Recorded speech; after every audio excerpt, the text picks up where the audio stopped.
నల్గొండ జిల్లా గుడిపల్లి మండలం పొలకంపల్లి గ్రామ పంచాయతీ పరిధిలో ఉన్నాము. ఇక్కడ సర్పంచ్ అభ్యర్థిగా నామినేషన్ వేసినటువంటి దోసపాటి ధనరాజు గారు మనతో పాటు ఉన్నారు. మరి ఆయన మేనిఫెస్టో ఉంది. ఆ మేనిఫెస్టో ప్రకారం ప్రజల వద్దకు వెళ్తున్నారు. ప్రజల సమస్యలు తీర్చడానికి తన వంతు సహకారం ఉంటుందని చెప్తున్నాడు. ప్రజలు నన్ను దీవించి నన్ను ఈ సర్పంచ్గా అవకాశం కల్పిస్తే ఈ గ్రామాన్ని ఆదర్శ గ్రామంగా తీర్చిదిద్దాలని ఆయన చెప్తున్నాడు. ఆయన మాటలను అడిగి తెలుసుకున్నాను. నమస్కారం సార్, మీరు ఈ గ్రామానికి ఎలాంటి సేవలు చేస్తారు? మీ మేనిఫెస్టో ఏంది? ప్రజలకు ఏం తెలియజేస్తుంది? సార్, పక్క ఊర్లతో పోలిస్తే ఎప్పుడు ఈ చిన్న చిల్లర రాజకీయాల వల్ల మా ఊరు ఎప్పుడు అభివృద్ధి చెందిందని చెప్పుకోలేము. ఎందుకంటే ఒక స్కూల్ భవనం సరిగా లేదు, ఒక రోడ్డు సరిగా లేదు. ఇప్పటివరకు అయితే వాటిని గురించి పట్టించుకున్న నాయకులు లేడు. మందు కోసం విందు కోసం పోయే నాయకులే ఉన్నారు తప్ప అభివృద్ధి కోసం తాపత్రయపడే వ్యక్తులు ఎవరు లేరు ఇక్కడ. సో దయచేసి నేను బేటగుర్తు తరపున బీఆర్ఎస్ తరపున నేను పోటీ చేస్తున్నా, నన్ను గెలిపించండి. నేను ఎందుకు గెలిపించాలంటున్నా అంటే ఈడ ఇళ్ల స్థలాల పరిష్కారానికి నేను కృషి చేస్తా. మీరు ఎలాంటి ఇళ్లల్లో ఉంటున్నారో నేను అదే ఇళ్లల్లో ఉంటున్నా. సో దయచేసి ఒకసారి ఆలోచించండి. అలాంటి పరిష్కారం అలాంటి ఇళ్ల నుంచి వచ్చిన నాకు మాత్రమే తెలుసు ఆ బాధ ఎలా ఉంటుందో. సో ఒకసారి ఆలోచించండి. మీరు ఓటుకు నోటుకు అమ్ముడు పోతే ఎందుకు ఆ జీవితం అవసరం? రోజు తాగట్లేరా మీరు మందు? దయచేసి ఒకసారి మీరు ఆలోచించండి. ఇంకొక విషయం, ఇళ్ల స్థలాల పరిష్కారమే కాకుండా నేను స్కూల్ భవనం కట్టిస్తా. అది ఒకవేళ బిల్లులు రాకపోతే నా సొంత ఆస్తులు అమ్ముకోనైనా నేను చేయడానికి సిద్ధంగా ఉన్నా. సీసీ రోడ్ లేపిస్తా. మురికి కాలువలు మీ ఇళ్ళ నుంచి ఎక్కడికి వెళ్ళట్లేవు మా ఊర్లో సిచ్యువేషన్ అది. సో వాటన్నిటి పరిష్కారం కోసం నా 5 ఏళ్ళ ప్రభుత్వ కాలంలో, నా 5 ఏళ్ళ పీరియడ్లా నేను చేస్తాను మీకు హామీ ఇస్తున్నా. దయచేసి నా బ్యాట్ గుర్తుకు ఓటేయండి. అలాగే ఇంకొక విషయం, అకారణంగా ఎవరైనా మరణిస్తే వాళ్ళకి తక్షణ సాయంగా నిత్యావసర సరుకులు పంపిస్తా. ఇంకొక విషయం, నా మేనిఫెస్టోలో ఉన్నాయి మాత్రమే చెప్తున్నా, నేను అధికంగా నేను చెప్పట్లేను, చేయగలిగినవి మాత్రమే చెప్తున్నాను. మీరు నమ్మకపోండి, నేను చేస్తానని మీ ముందుకు వస్తున్నా.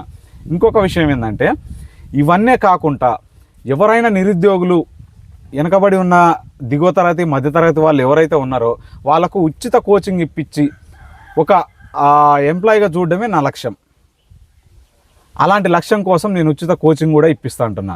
అలాగే నేను ఈ ప్రభుత్వంలో పనిచేసి గ్రామ పంచాయతీకి ఒక ట్రాక్టర్ ఇచ్చినాడు కేసీఆర్ గారు. అలాగే నేను ఇంకో ట్రాక్టర్ తీసుకొద్దామని అనుకుంటున్నా ఈ గ్రామ పంచాయతీకి, రైతుల కోసం, ఓన్లీ రైతుల కోసం. రైతులు డీజిల్ పోసుకొని దున్నుకునేలాగా నేను తయారు చేద్దామని అనుకుంటున్నాను నా మేనిఫెస్టో ప్రకారం.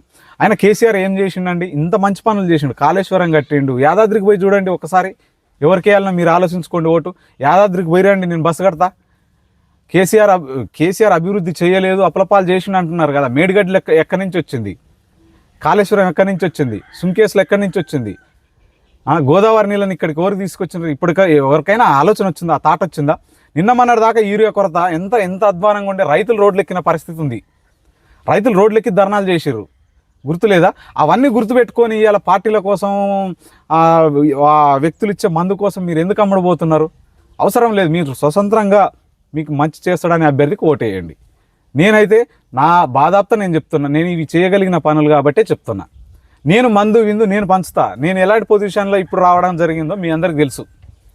అకారణంగా వచ్చిన నేను మొదటి నుంచి ప్రిపరేషన్లో ఉన్నవాడిని కాదు. నేను అభ్యర్థిని అనుకోలేదు అప్పటికి కూడా. ఆఖరికి నామినేషన్ వేసే టయానికి నేను నా పార్టీ తరపు నుంచి అభ్యర్థినని నేను అనుకున్నా. పార్టీ అధిష్టానం చెప్పింది అప్పుడు. సో అందువల్ల నేను రావాల్సి వచ్చింది తప్ప నాకు రాజకీయాలతో పని లేదు. అంతో ఇంతో భూములు ఉన్నాయి, మేము వ్యవసాయం చేసుకుంటాం. నేను ఒక సర్వేయర్ని, సివిల్ సర్వేయర్ని, నా జాబ్ నేను చేసుకుంటా. ఇవన్నీ నాకు అవసరం లేదు. నేను ఎక్కడ పోయినా పైసలే సంపాదించుకుంటా. నేను కూర్చున్న కాడికే తెప్పించుకుంటా పైసల్ని. నేను వాటి దగ్గరికి పోను. అలాంటి వ్యక్తిని మీకు ఇంత హామీ ఇస్తున్నంటే మీరు నెరవేరుస్తా, నాకు ఆ దమ్ముంది కాబట్టి చెప్తున్నా.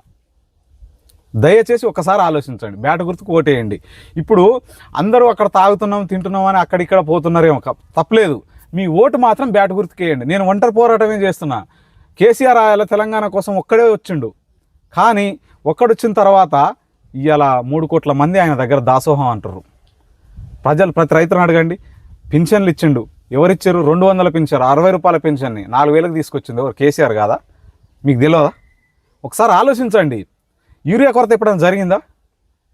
ఈ తెలంగాణ ప్రభుత్వంలో యూరియా కొరత కాదు, ఉమ్మడి రాష్ట్రంలో కూడా యూరియా కొరత లేదు.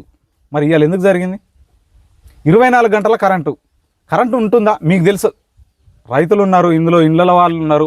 మీరు కరెంటు 24 గంటలు ఉంటుంది అనేవాళ్ళు నాకు ఓటేయకండి. బాధాప్త చెప్తున్నా. నేను మంచి కోసం వస్తున్నా. నేను మీ ఓటు కోసం, నేను గెలవడం కోసం రావట్లేదు. మంచి కోసమే తాపత్రయపడుతున్నా. 24 గంటలు కరెంట్ ఉన్నా, రైతులకు తక్షణం రైతు బంధు ఇచ్చినా, యూరియా సరిగా ఇచ్చినా నాకు ఓటేయకండి. నేను ఓడిపోయినా నా బాధ అత్త, నేను ఓడిపోయినా నాకు బాధ లేదు. కానీ మంచి కోసం పోరాడి ఓడిపోవాలి అనేదే నా తాపత్రయం. నేను సంపాదించుకోవడానికి రావట్లేదు, ఉన్నాయి ఖర్చు పెట్టుకోవడానికే వస్తున్నాయి ఈ రాజకీయాలకి.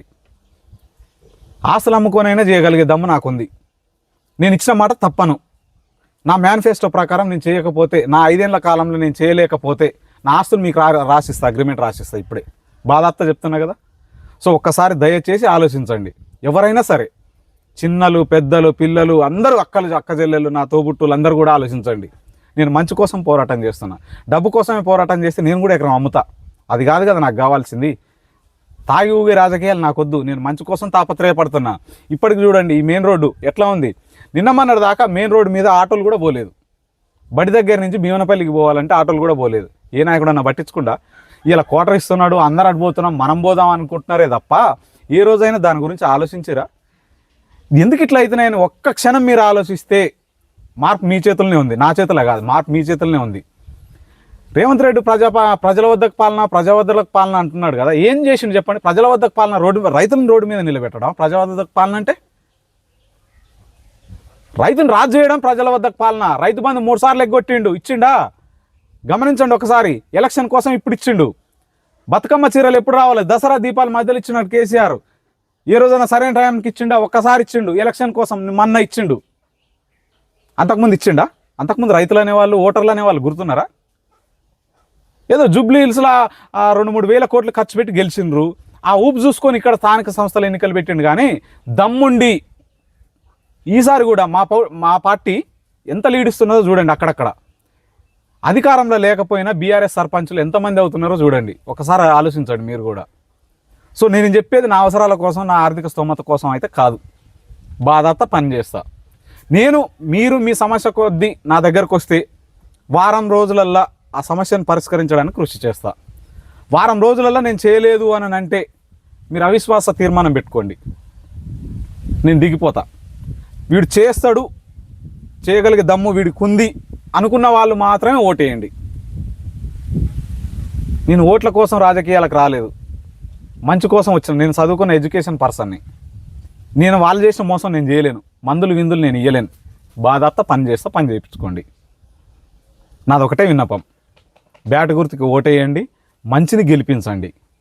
ఈరోజు నేను తిరగలేకపోవచ్చు, కొన్ని అనివార్య కారణాల వల్ల, కొన్ని మీటింగ్ల వల్ల నేను ర్యాలీ తీయలేకపోయినా. ఆ ర్యాలీ ఎందుకు తీయలేకపోయినా అనే విషయం మీ అందరికి కూడా తెలుసు. పక్క ఊర్లో విలేజ్లో గొడవలైనాయి, ఆ గొడవల వల్ల ర్యాలీ తీయలేకపోయినా. ఎస్ఐ గారు నిన్న మొత్తం కూర్చోబెట్టి నాతో కూడా అడిగిండు, ఎట్టి పరిస్థితుల్లో ర్యాలీలు తీసేది లేదమ్మా, ఒంటరిగా ప్రచారం చేసుకోండి, 4 కంటే వ్యక్తులు ఉండకూడదు అని అనుకున్నారు. అని మాట ఇచ్చినాం అక్కడ. సో కాబట్టి మేము చేయలేకపోయినాం తప్ప, మేము అంతకంటే దమ్మున్న వ్యక్తులమే, మేము చేస్తాం. మేము ఇదే ఊర్లో పుట్టినాం, ఇదే ఊర్లో చేస్తాం వ్యవహారం. మాకు తెలుసు అది. డబ్బుతో రాజకీయాలు కాదు, మంచితో రాజకీయాలు చేయండి, పనితో రాజకీయాలు చేయండి. ఒక మేనిఫెస్టోతో రండి, చేద్దాం, ఎంతవరకైనా చేద్దాం. ఇప్పటిదాకా నా మేనిఫెస్టో ప్రకారం నేను మీకు ఇచ్చిన హామీలను నెరవేరుస్తాను. 100% నా బాధాప్త, నా అంతరాత్మ సాక్షిగా ప్రమాణం చేసి చెప్తున్నా, నేను చేస్తా. నాకు ఓటేసి గెలిపియండి. సరే, మీరు ఒక యువకుడిగా ఉన్నారు. యువత రాజకీయాలకు వచ్చి ఎలాంటి మార్పులు వస్తాయని మీరు భావిస్తున్నారు? ఆ మార్పు తీసుకురావడం కోసమే నా ఈ చిన్న ప్రయత్నం. ఆ మార్పు ఎలా ఉంటుందో చూపించడం కోసం నేను చిన్న ప్రయత్నం చేస్తున్నాను. నిరుద్యోగులు అనే వాళ్ళని నా ఊర్లో ఉండనియను. వాళ్ళకి సొంత డబ్బులతో నేను కోచింగ్ ఇప్పిస్తా. కోచింగ్ ఇప్పించి వాళ్ళని ఒక ఉన్నత స్థాయిలో చూడడం నా లక్ష్యం. రైతులు ఉన్నారు కదా, రోడ్ల మీద నిలబెట్టే పరిస్థితి రానియను. ఎట్టి పరిస్థితుల్లో కూడా రైతులను రోడ్డు ఎక్కనియను. ఇప్పుడు ప్రధానంగా గ్రామాలలో యువత మత్తు పదార్థాలకు ఏదైతే తాగుడుకు బానిస ఎన్నో కుటుంబాలు చిన్న భిన్నమవుతున్నాయి. అలాంటి వారికి ఒక యువకుడిగా నువ్వు సర్పంచ్ బరిలో దిగినావు. మరి వారికి ఏం చెప్తున్నావు? యువతలో మార్పు రావాలన్నా, వారు ఆడుకోవడానికి క్రీడా మైదానాలు కావచ్చు, చదువుకోవడానికి లైబ్రరీ వ్యవస్థ కావచ్చు, వాళ్ళకు ఉపాధి కోసం ఏమైనా ఉపాధి అవకాశాలు మెరుగుపరచడానికి మీ వంతు సహకారాలు ప్రజలకు మీ మేనిఫెస్టోలో ఏమైనా ఉందా?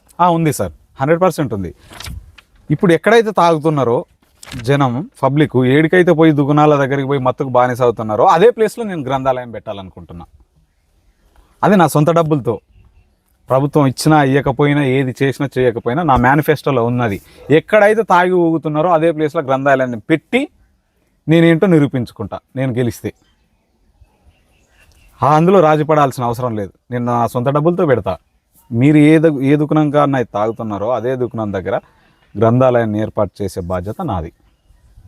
అది నేను ఇచ్చే మాట. అది నా మేనిఫెస్టోలో కూడా పెట్టిన, చూసుకోండి, వీడియోలలో చూసుకోండి, స్టేటస్లలో చూసుకోండి, గ్రూప్లలో కూడా పెట్టినది. సార్ గ్రామంలో చాలా సమస్యలు ఉంటాయి, భూ సమస్యలు కావచ్చు, కుటుంబ సమస్యలు కావచ్చు, ఏదైనా సమస్యలు పంచాయతీలు ఏదైనా ఉన్నా కూడా గ్రామ పెద్ద సర్పంచ్ దగ్గరికి వస్తారు. ఏదైతే పార్టీలకు అతీతంగా, వర్గాలకు అతీతంగా అన్ని సామరస్యంగా పరిష్కారానికి మీ దగ్గర ఏదైనా మీ మేనిఫెస్టో ఉందా? మీరు ప్రజలకు ఎలాంటి సేవ చేయాలన్న దృక్పథం మీలో ఉంది? సార్ మీరు అన్నారు చూసినావా, భూమి పంచాయతీలు, ఇండ్ల పంచాయతీలు అన్నారు చూసినావా, నేను ఒక సర్వేయర్ని. అవి నేను పరిష్కరిస్తాను 100% నాకు నమ్మకం ఉంది. నేను అదే పరిష్కారం. అది నా ఓడని ఒకలాగా, నీ ఓడని ఒకలాగా లేదు. నా ఓడు నీ ఓడు అనుకుంటే అందరు కాళ్ళు పట్టుకుంది, ఈ రోజుకి అందరు నా వైపు తిప్పుకుంది. నా ఆలోచన అది కాదు. నేను చేయదలుచుకున్నది ఏంది, సమస్యల మీద కొట్లాడడమే నా బాధ్యత. కొట్లాడితే పరిష్కరిస్తా. అది ఎవరైనా కానీ, శత్రువు అయినా సరే, మిత్రువు అయినా సరే. నేను ఒక ప్రధాన పౌరునిగా ఉన్నప్పుడు నాకు శత్రుత్వాలు, భేషజాలు నాకు ఎవరితో లేవు.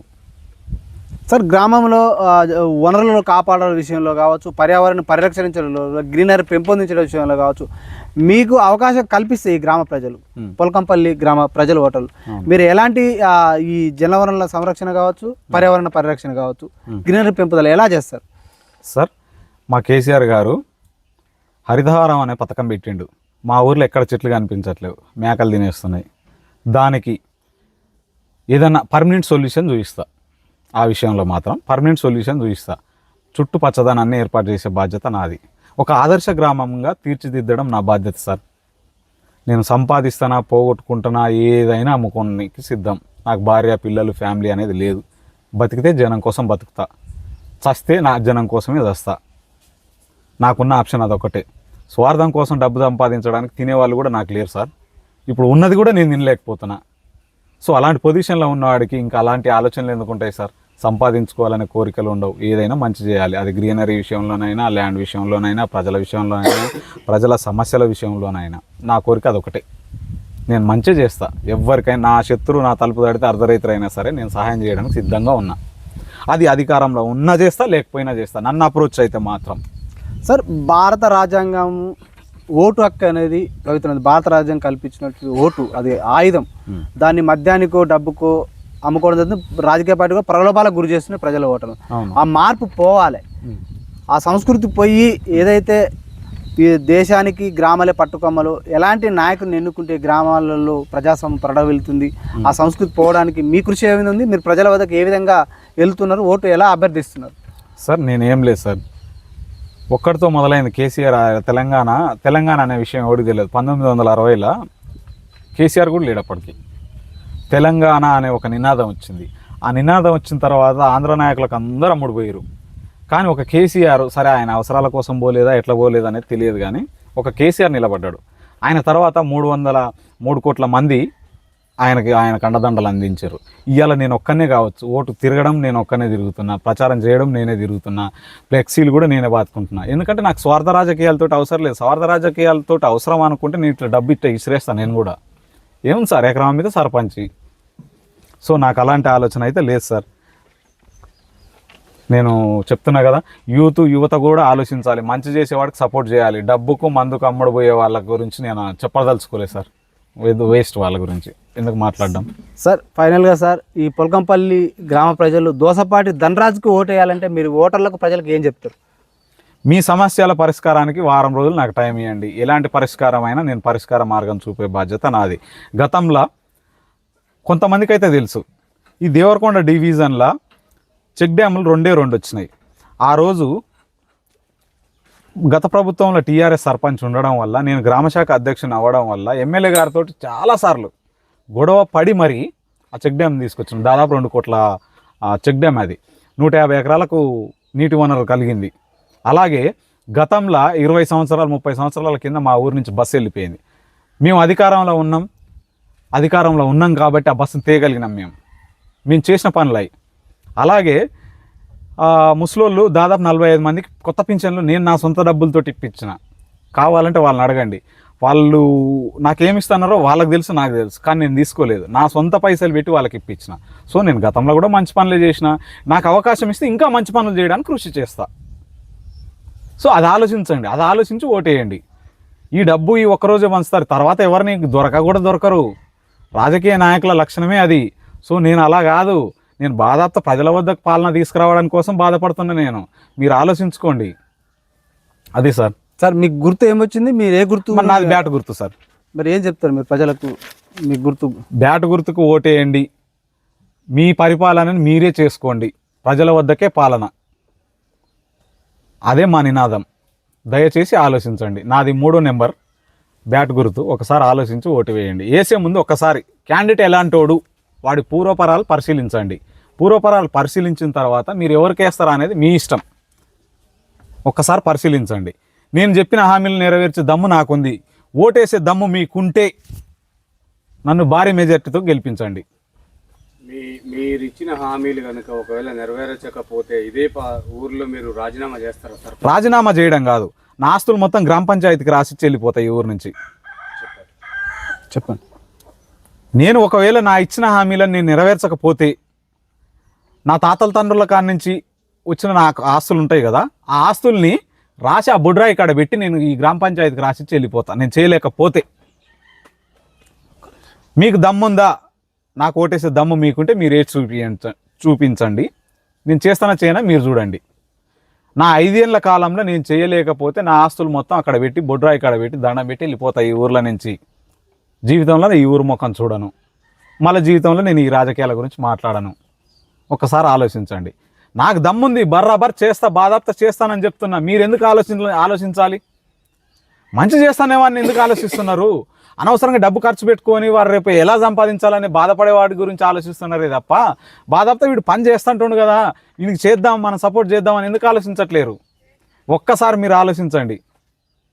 వచ్చిన అవకాశాన్ని మిస్ చేసుకోకండి. నేను ఎక్కడి నుంచి వచ్చినో మీకు తెలుసు, నా పరిస్థితి ఏందో మీకు తెలుసు, నేనేందో మీకు తెలుసు. గతంలో నేను ఎలా పనిచేసినో తెలుసు, ఇప్పుడు ఎలా పనిచేస్తున్నో తెలుసు. కాకపోతే నేను కోరుకునేది ఇప్పుడు కూడా చేయగలను. కాకపోతే నేను కోరుకునేది అది కాదు. నాకంటూ ఒక పార్టీ అండ బలం ఉంటే ఇంకెక్కువ సాధించుకోవచ్చు. ఇచ్చిన మేనిఫెస్టో కంటే నేను ఎక్కువ సాధించుకునే అవకాశం నాకు ఉంటుంది.